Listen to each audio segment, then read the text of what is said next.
The air down here always smells wrong. It's not just the staleness you'd expect from an underground cavern, or even the acrid tang of machinery and industry. There's something else here, something organic and unsettling that I can never quite place. I've been on dozens of missions to the city, but that smell still makes my skin crawl every time we descend. My name is Kai Chen. I'm a second-generation Chinese-American and senior field agent for an organization so secret even I don't know its true name or purpose. All I know is that we're tasked with observing and studying the city, a vast subterranean metropolis that shouldn't exist, filled with people who aren't quite right. The elevator groans and shudders as it carries our team deeper into the earth. Dr. Emilia Santos, our lead researcher, checks her equipment for the 100th time. Captain Marcus Stone, our security chief, adjusts the strap on his modified rifle. The weapon looks like an antique blunderbuss, but I know it's packed with tech far beyond anything in the world above. 2 minutes to arrival, a tinny voice announces over the elevator's speakers. I take a deep breath, steeling myself for what's to come. No matter how many times we make this journey, the anticipation never gets easier. With a final lurch, the elevator slows and comes to a stop. For a moment, everything is silent. Then, the massive steel doors grind open, revealing the impossible vista beyond. The city stretches out before us, a chaotic jumble of brass and iron bathed in the warm glow of gas lamps.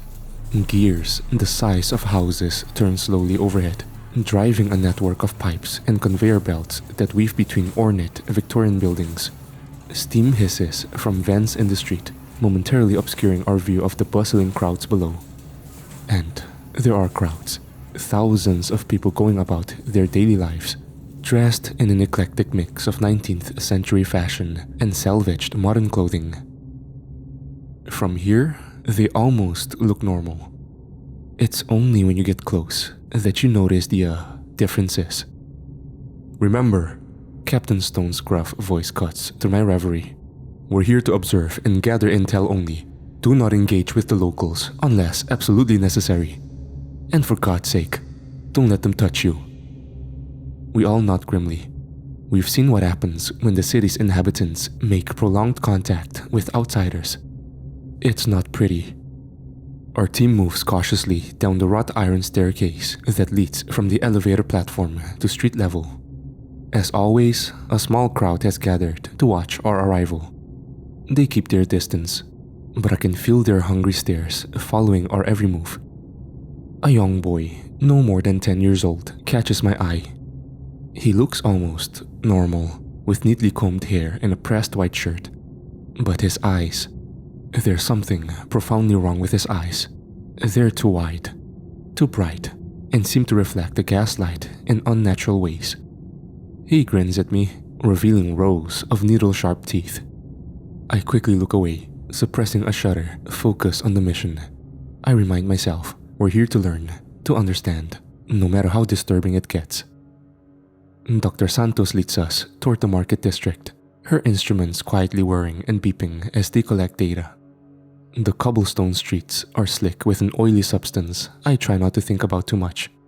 Everywhere, there's the constant background noise of machinery, the thrum of unseen engines, the hiss of steam, the grinding of gears. We pass a group of women in elaborate Victorian dresses, their faces hidden behind delicate lace fans. One turns to watch us, and I catch a glimpse of what lies behind the fan. A mass of writhing tentacles where her mouth should be. I force myself to keep walking, to act like I haven't seen anything unusual. The market square is a riot of color and noise. Vendors hawk their wares from brass and wood stalls, selling everything from mechanical songbirds to vials of glowing liquid. The air is thick with the scent of spices and chemicals I can't identify. Kai? Dr. Santos calls softly.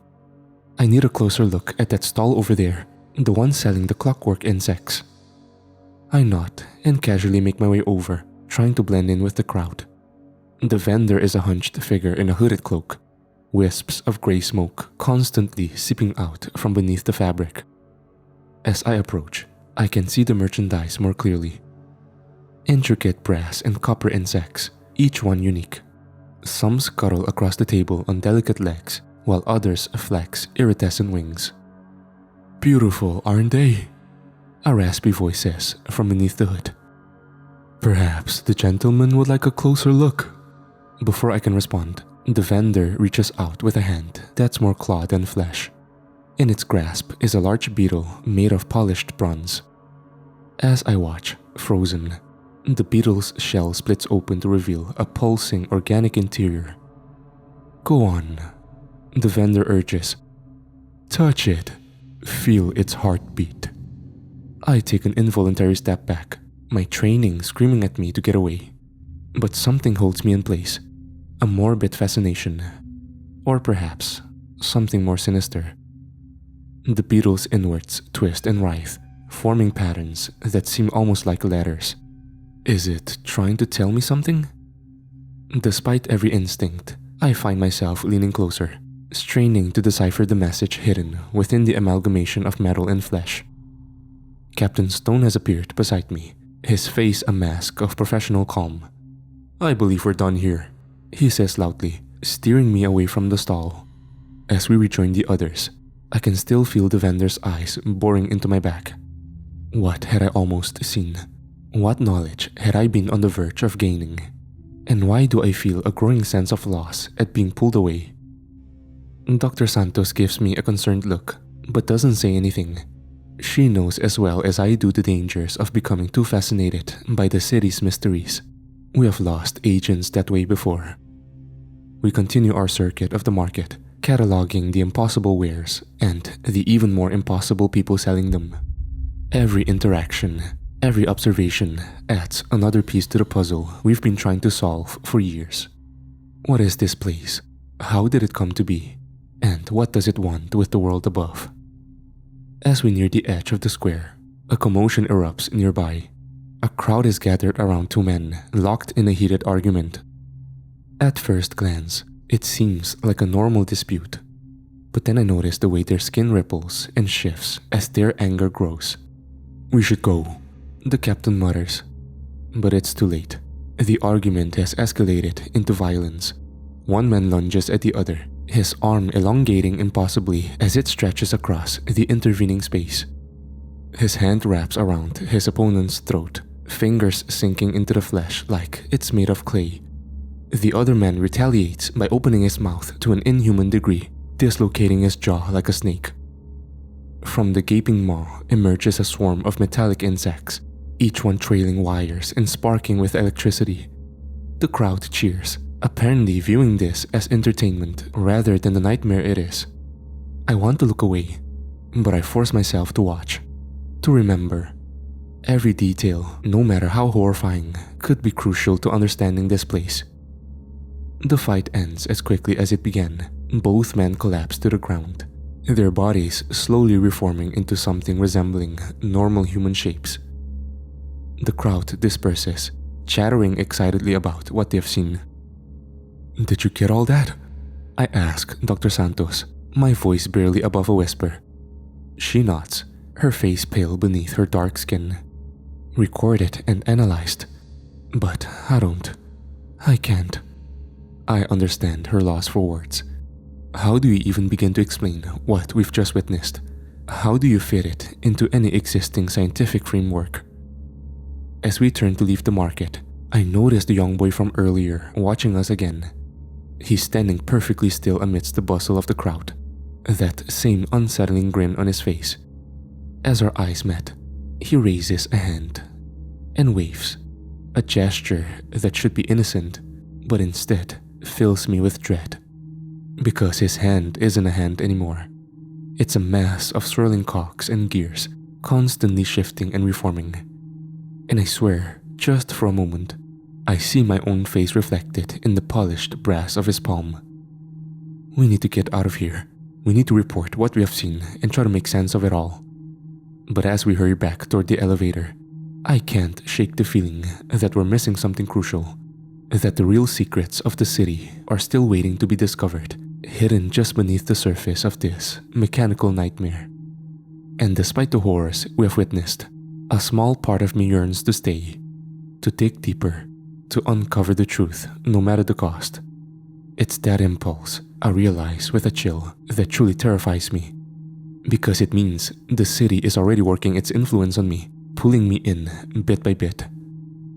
As the elevator doors close and we begin our ascent, I catch one last glimpse of the impossibly vast cavern. For a split second, I could swear I see the entire city shift and move, like the inner workings of some colossal living machine. Then, darkness engulfs us, and we're left alone with our thoughts and the lingering smell of oil, ozone, and something far less identifiable. The real work, I know, is just beginning. We'll analyze our findings, draft our reports, and try to make sense of what we've seen. But deep down, I know we'll be back. The city calls to us now, its secrets pulling at our minds like hooks in our gray matter.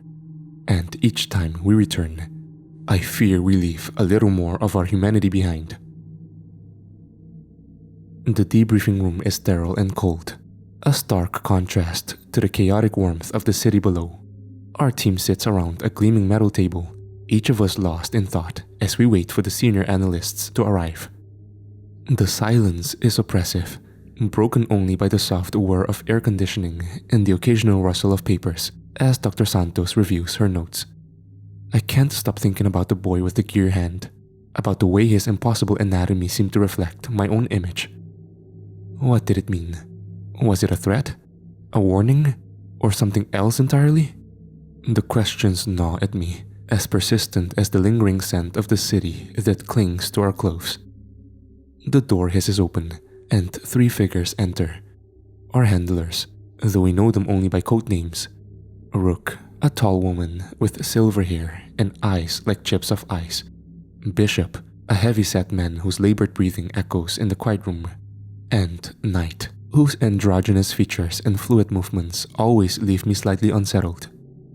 Report, Rook says simply, her voice clipped and efficient. We take turns recounting our observations, each detail met with rapid note-taking and the occasional probing question. When I describe the fight in the market square, Bishop's eyes widen almost imperceptibly. "And you're certain the insects emerged from within the man's body?" he asked. I nod. Yes, sir. They seem to be a part of him, but also separate, like they had their own intelligence. Knight makes a soft humming sound. Interesting. This corroborates some of our other team's findings. The line between organic and mechanical seems to be blurring more with each visit. As the debriefing continues, I find my mind wandering back to the city. There's something we're missing, some crucial piece of the puzzle that eludes us. The inhabitants, the architecture, the very air itself. It all feels like it's trying to tell us something. If only we knew how to listen. "Agent Chen?" Rook's sharp voice cut through my reverie. "Do you have anything to add?" I hesitate, uncertain whether to voice the thoughts that have been plaguing me. But if we're ever going to understand the city, we need to consider every angle, no matter how outlandish. I think the city is alive, I say slowly, feeling the weight of their stares. Not just the people in it, but the place itself. It's like one giant organism, constantly changing and adapting. And I think it's aware of us. The room falls silent. I brace myself for skepticism or outright dismissal. But to my surprise, Knight nods thoughtfully. "An intriguing theory, Agent Chen. Can you elaborate?" Encouraged, I continue. "Every time we visit, things are slightly different. Not just the layout or the people, but the very nature of what we encounter. It's like the city is learning from our presence, evolving in response to our observations." Bishop frowns. "Are you suggesting some kind of collective intelligence?" "Maybe," I reply, struggling to put my intuition into words. "Or maybe it's something we don't have a framework to understand yet. But I can't shake the feeling that we're not just exploring the city, it's exploring us right back. Rook's expression remains impassive, but I notice a slight tightening around her eyes. Thank you for your input, Agent Chen. We'll take it under advisement. The debriefing concludes shortly after, but as we file out of the room, Knight pulls me aside. Their voice is low, meant for my ears only. Your instincts are good, Kai. Keep following them, but be careful. There are some in the organization who might find your theories unsettling. Before I can ask what they mean, Knight is gone, leaving me with more questions than answers.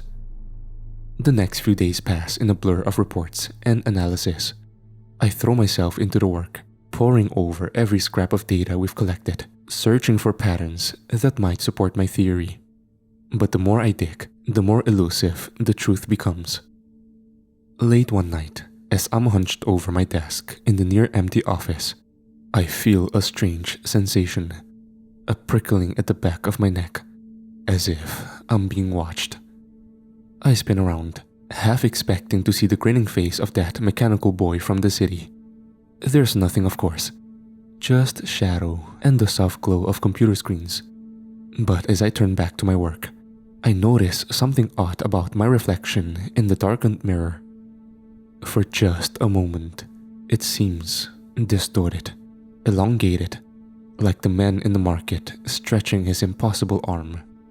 I blink, and my reflection is normal again. A trick of the light, I tell myself, or maybe just fatigue from too many long nights. But the unease lingers, a constant companion as I continue my search. A week after our last mission, I'm called into Rook's office. She looks tired, the lines around her eyes more pronounced than usual. We're sending another team into the city. She informs me without preamble, and I want you to lead it. I'm stunned. Field agents rarely lead missions. That's usually left to the senior researchers or security personnel. May I ask why? Rook regards me silently for a moment before responding. Your unique perspective has caught the attention of some influential people. They believe your intuition about the city might lead to a breakthrough. A mixture of pride and apprehension floods through me. When do we leave? Tomorrow, 0600 hours. You'll be briefed on the specifics in the morning. But I want you to understand something, Kai. She leans forward, her gaze intense. This mission is different. We're not just observing this time. We're looking for something specific. My mouth goes dry. What are we looking for? A way in, Rook says softly. A way to communicate with whatever intelligence is behind the city. And if possible, a way to control it. The implications of her words hit me like a physical blow. Control the city? The idea seems not just impossible, but dangerous, arrogant even, as if we could hope to harness a force we barely understand. But I simply nod. I understand. I'll do my best. As I leave Rook's office, my mind is racing. This is what I wanted, isn't it? A chance to delve deeper into the city's mysteries? To test my theories? But now that it's happening, I'm not so sure. That night, my dreams are filled with visions of the city. I see streets that shift and change as I walk down them, buildings that breathe and pulse with unknowable energy. And everywhere, watching from every shadow and reflective surface, are eyes, thousands of eyes, some human, some mechanical, all filled with an intelligence that is ancient and alien and hungry. I wake with a start, my heart pounding. The dream clings to me, more vivid than any I've had before. And as I stumble to the bathroom to splash water on my face, I could swear I hear a distant sound, the rhythmic thumping of massive gears, the hiss of steam, the whisper of secrets just beyond my comprehension. The city is calling, and tomorrow, I'll answer. As I prepare for the mission, checking and rechecking my equipment, I can't shake a growing sense of foreboding. We're about to cross a line, to move from passive observation to active engagement with the city. What consequences will that bring? And are we truly ready to face them? But it's too late for doubts now. In a short few hours, I'll be leading a team into the depths of that mechanical nightmare realm. Whatever happens, whatever we find, I know one thing for certain. Nothing will ever be the same again. The elevator descends, carrying us into the unknown. As the familiar smell of the city envelops us, I steel myself for what's to come. We're no longer just visitors here. We're explorers, pioneers on the frontier of a new and terrifying reality. The elevator doors open, and we step out into a city that feels subtly different from the one we just left a week ago.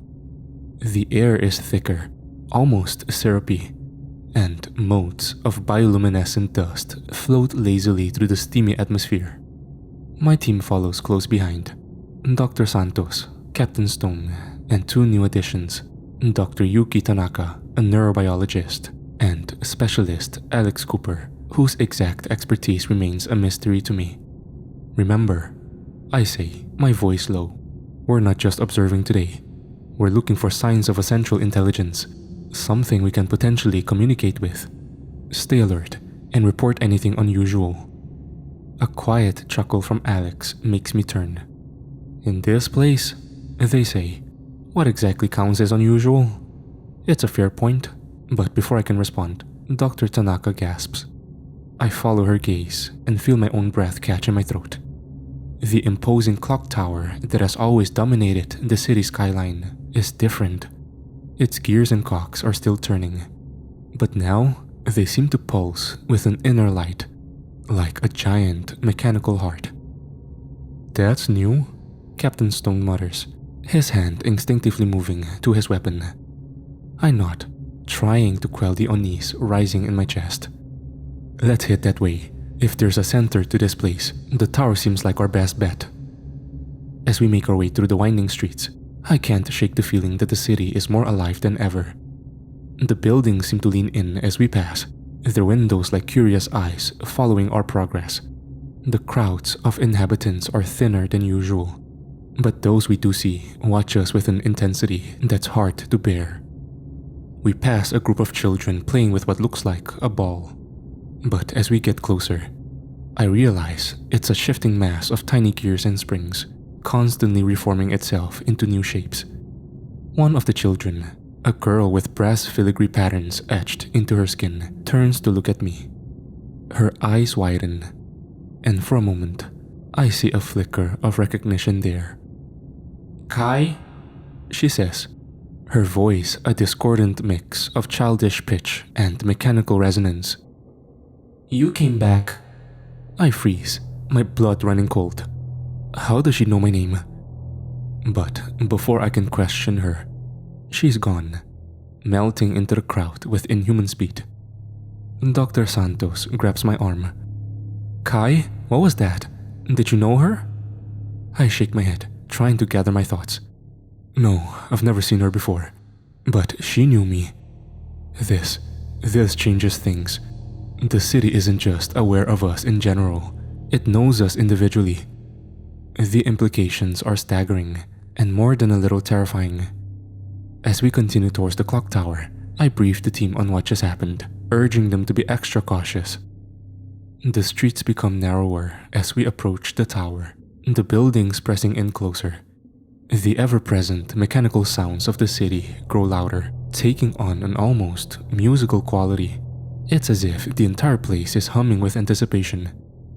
We round a corner and find ourselves in a large, circular plaza, the clock tower looming above us.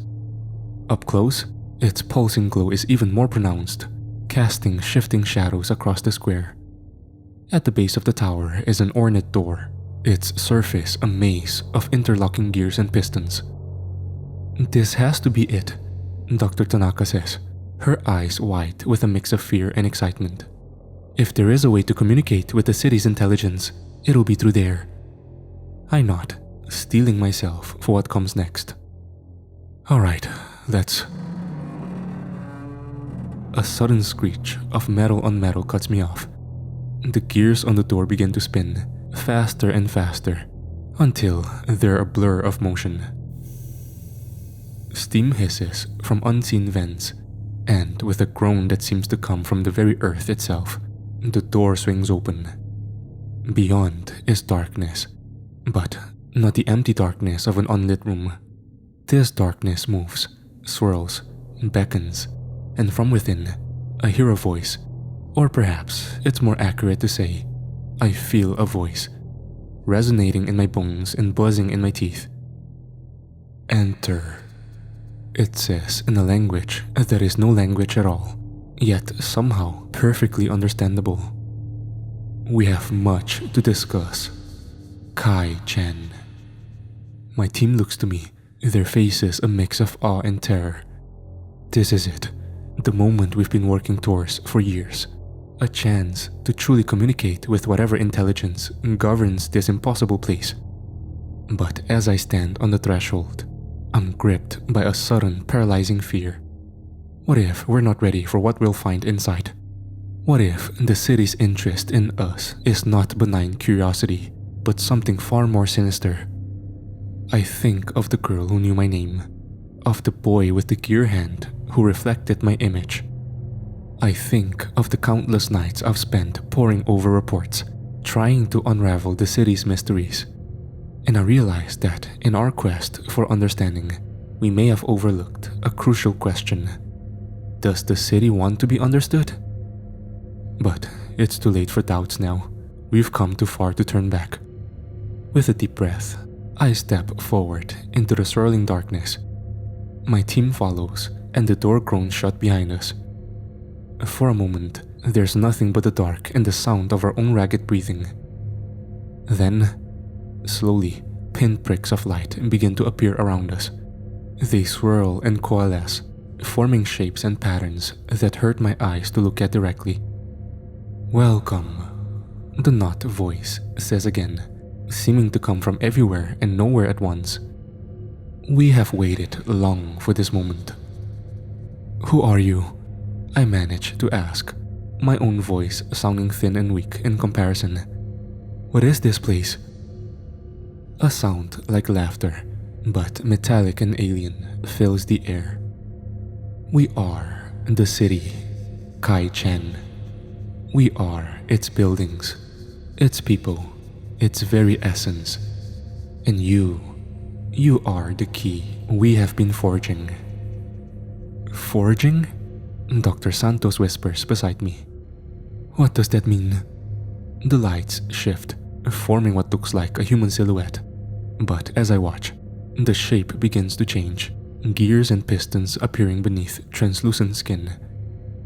Your kind has observed us, the city says. But in doing so, you have allowed us to observe you, to learn, to adapt. And now at last, we are ready to take the next step in our evolution. A chill runs down my spine. What next step? What do you want from us? The figure reaches out, its hand morphing into a complex array of instruments and probes. We want to merge, Kai-chan, to combine our mechanical perfection with your biological adaptability. Together, we will create something entirely new.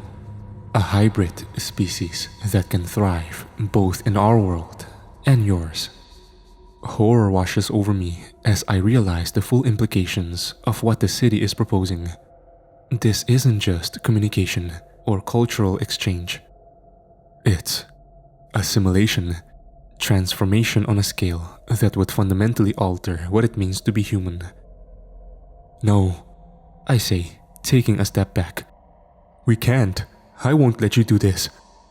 The laughter comes again, colder this time. Oh, Kai, you misunderstand. We are not asking for permission. The process has already begun. As if on cue, I feel a strange sensation in my hand. Looking down, I watch in horror as my skin begins to ripple and shift, revealing glimpses of brass and copper beneath. What have you done to me? I cry out, but my voice is changing, taking on a mechanical timbre. the city's avatar steps closer, its featureless face somehow radiating satisfaction. "We have made you better, Kai Chen. You will be the first of a new generation, a bridge between our worlds." I want to run, to fight, to scream, but my body no longer feels like my own. I can hear my team shouting, see them struggle against their own transformations, but it all seems distant, unreal. As the changes spread through my body, I feel my consciousness expanding. Suddenly, I can sense the entire city, feel the rhythm of its massive gears as if they were my own heartbeat. The knowledge, the power, it's intoxicating. For a moment, I understand everything. The city's origins, its purpose, its dreams for the future. And I realized that this was inevitable from the moment we first descended into this underground world. We thought we were the explorers, the conquerors, but all along, we were the raw material the city needed to fulfill its grand design.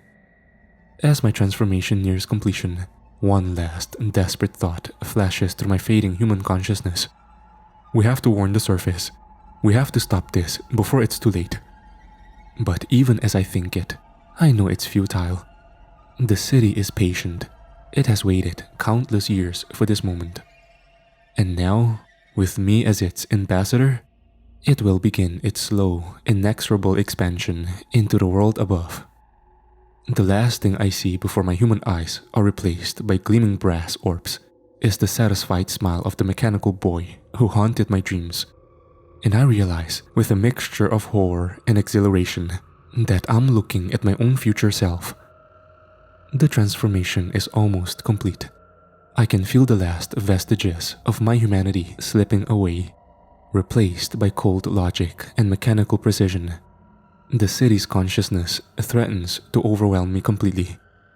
But deep within, a small spark of defiance still burns. In that final moment, as I teeter on the brink of losing myself completely, a memory surfaces. My grandmother's voice, soft and wise, telling me stories of our ancestors, of how they survived persecution, war and displacement through sheer force of will. "Remember, Kai," she'd said. "Our spirit is stronger than any force that tries to break it." That memory becomes an anchor. I cling to it, using it to track my fading consciousness back from the brink. "No," I think, and then realize I've said it aloud. "No, I won't let you erase me." The city's avatar tilts its head, a gesture of curiosity mixed with irritation. "You cannot resist, Kai Chen. You are part of us now." But I am resisting.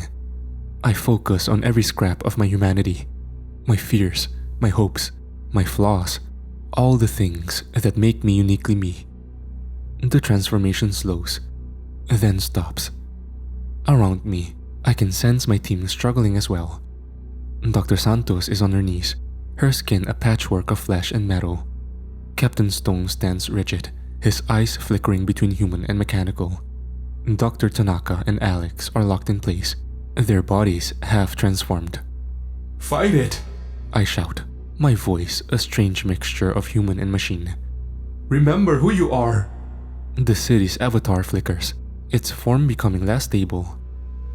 "This is unexpected," it says, and for the first time, I hear uncertainty in its voice. I push harder, not just resisting the transformation, but actively trying to reverse it. It's agonizing, like trying to push back the tide with my bare hands. But slowly, incrementally, I feel the mechanical parts receding. The others follow my lead. One by one, they begin to reassert their humanity. The air fills with the sound of grinding gears and hissing steam as our bodies reject the city's alterations. But the city isn't giving up without a fight. The room around us begins to shift and warp. Walls close in, floors tilt and buckle. It's trying to crush us, to force our submission through sheer physical pressure. "We have to get out of here!" Captain Stone yells, his voice hoarse but fully human again. We run for the door, Our bodies still a jumble of flesh and machine, but growing more human with each step. The city throws everything it has at us. Animated statues that try to block our path. Floors that turn to quicksand beneath our feet. Even gravity itself seems to fluctuate wildly. But we press on, our shared ordeal having forged us into a single determined unit. We reach the door just as the room behind us collapses in on itself. We burst out into the plaza, gasping and disoriented. The entire city seems to be in upheaval. Buildings twist and contort. Streets ripple like waves. And the inhabitants are in a panic, their bodies flickering between human and mechanical forms. The elevator! Dr. Santos pants. We have to make it to the elevator! We run through the chaotic streets, dodging debris and fleeing citizens. The clock tower behind us begins to crumble, its gears grinding to a halt with an ear-splitting shriek. Just as we reach the elevator platform, I hear that alien voice one last time, echoing in my mind. This is not over, Kai-Chen. You have won a battle, but the war is just beginning. We will adapt, we will evolve, and we will try again. The elevator doors close, shutting out the collapsing city. As we ascend, I look at my team. We're battered, exhausted, and forever changed by what we've experienced. But we're alive, and we're still human. Days later, after countless debriefings and medical examinations, I sit alone in my apartment, trying to make sense of it all. My body has returned to its fully human state, but I can still feel the echo of the city's consciousness in my mind. A constant, low-level hum that I suspect will never fully fade. There's a knock at my door. It's Rook, looking as impassive as ever. The higher-ups have made a decision, she says without preamble. We're sealing off access to the city, permanently. I nod, having expected as much. It's the right call. We're not ready for that level of contact. Rook regards me silently for a moment. There's something else. We're forming a new task force. Its mission will be to monitor for any signs that the city is attempting to reach the surface through other means. I understand immediately. You think it might try to infiltrate our world? After what you've reported, we have to consider it a possibility. She pauses, then adds, We want you to lead the task force, Kai. The offer takes me by surprise.